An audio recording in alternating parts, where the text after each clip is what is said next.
to performance. Like, let's just get right into it. Let's assume that we've got a simulation of a call center. The callers coming in, they get selected either to go to a billing operator or a support operator. And we've modeled the proportion that go into billing is 41%, and everybody else, 59%, goes into support. We have a decision variable, the number of operators in billing, 3. We have a decision variable, the number of support operators, 4. And we can measure performance. Say, how long do callers stay in the queue? How many callers do we handle per hour, et cetera, et cetera. Now we have a different system where we've decided to cross-train everybody. So we are going to take those, rather than saying we're going to have 3 specialists for billing and 4 specialists for support, we're just going to have 7, and everybody, and who can do both. So they're cross-trained to do billing and support, and we don't have a caller selection area here. And so callers just, they don't have to go through the extra process of figuring out, of telling the system which operator they need. They just get directly routed to an operator. And we'd like to compare the performance of these things. So we end up running a bunch of sims of System 1 and a bunch of sims of System 2. And in System 1, we might run R1 replications. And in System 2, we might run R2 replications, so not even the same number of replications necessarily. From those R1 replications, we can calculate a mean performance, so like the mean time in the system, and a sample variance for that. And then likewise, for System 2, we can calculate a mean performance and a sample variance for those. And we would like to be able to compare the performance from System 1, the performance of System 2, to see if we can justify going through the extra effort to cross-train, see if that will end up benefiting. Now, I could do a 2-sample t-test for this, and we'll eventually get to that, but I want to take this confidence interval perspective. And so imagine if now I'm estimating the confidence interval of this difference, y1 minus y2, the performance of System 1 minus the performance of System 2.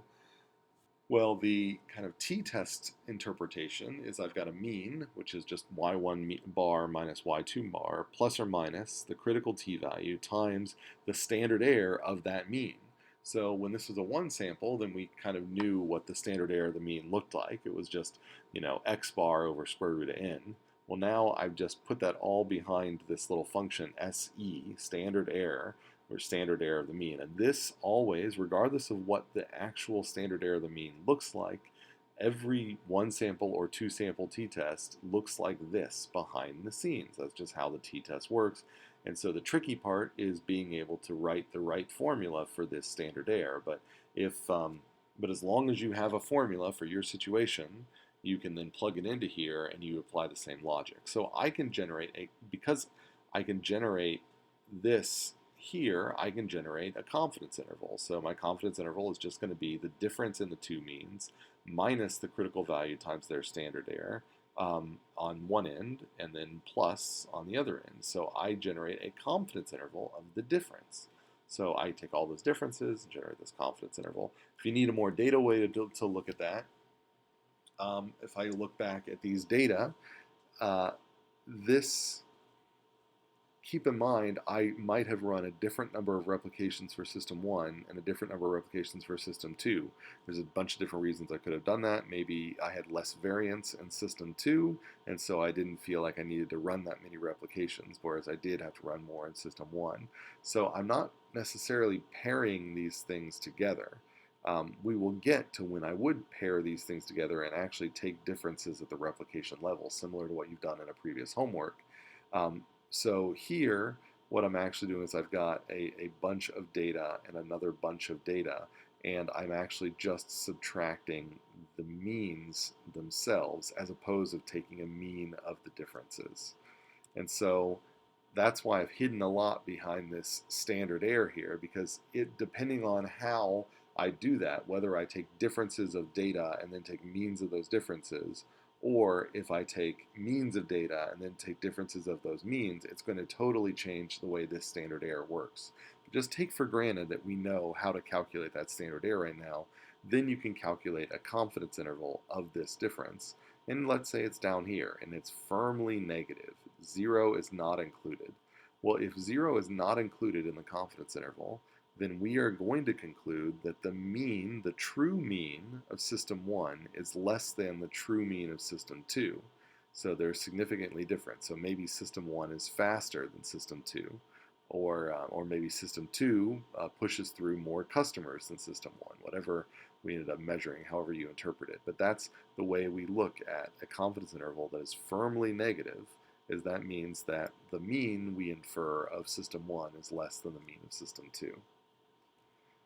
If it was on the other side, so the confidence interval is firmly positive, well, that means we can reject the 0 hypothesis. The 0 hypothesis is that they're the same, and we further conclude that system 1's performance is larger than system 2's. That might mean if the performance measure is in terms of speed, then or time delay, then that might be bad. That system 1's delay is greater than system 2's. If it's in terms of number of customers, this might be good. That system 1 it pushes through more customers than system 2.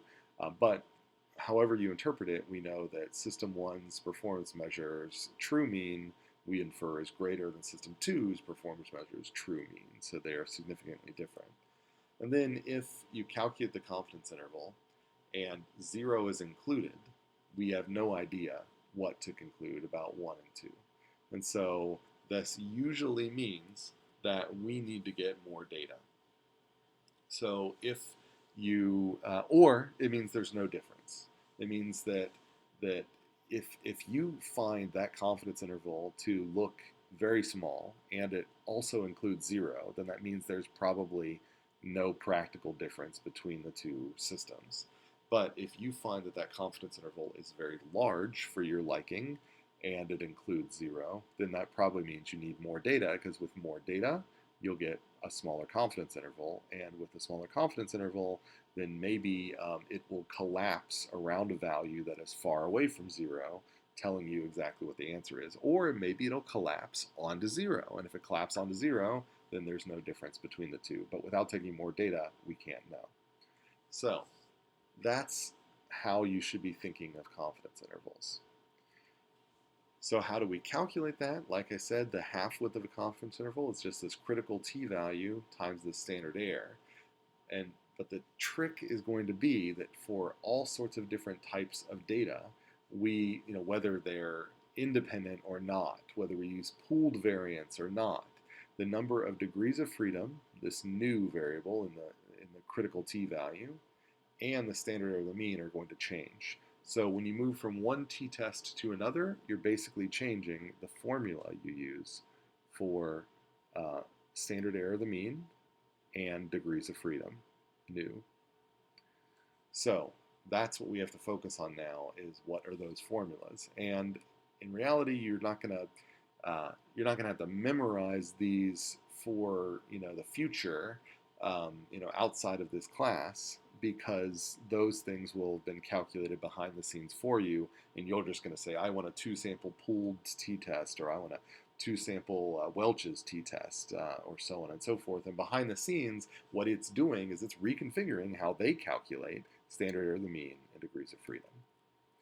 All right. So before we go on and get into that, then kick back to Canvas and answer a couple of questions about that material.